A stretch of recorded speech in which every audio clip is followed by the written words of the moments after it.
Gerbiami kolegos, noriu pasveikinti, kurie pateko į Seimą, kurie laimėjo rinkimus, pasveikinti tuos, kurie į antrą turą ir užuojautą išreikšti tie, kurie nepateko ir sėkmės pasiruošiamiesiems darbams už 3 metų startuoti.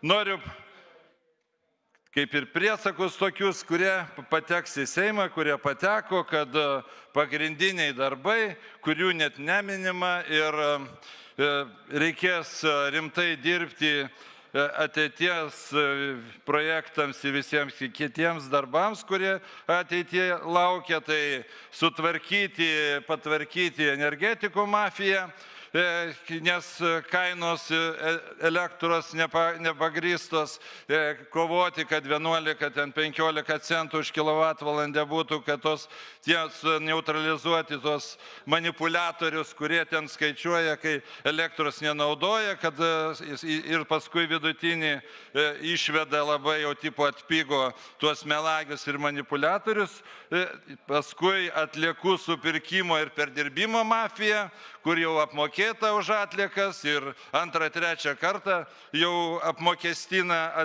atliekas ir žmonėms visiems. Paskui dar tokia mafiozinė struktūra kaip farmacijos, niekas irgi nelabai per debatus ir visur kitur šitos mafiozinės struktūras kaip patvarkyti, viską galima sutvarkyti. Tai labai rimti darbai laukia, tai toliau kelių tiesimo ir remonto, tiltų statymo, remontavimo mafija, kur žinoma, kur reikia irgi, jeigu nepatvarkys, kokia koalicija bebūtų, jeigu nepatvarkys šios mafiozinės struktūras, rezultatų, tas bus Š kvadrate. Todėl ir rimti dalykai, nes 30% duodu, kad su visais iššūkiais dirbtinio intelekto ir kities ateities vizijoms 30% duodu, kad sekančių Seimo rinkimų gali ir nebūti. Todėl kurkite įstatymus ne praeities gyvenimui, o ateities. Sėkmės visiems.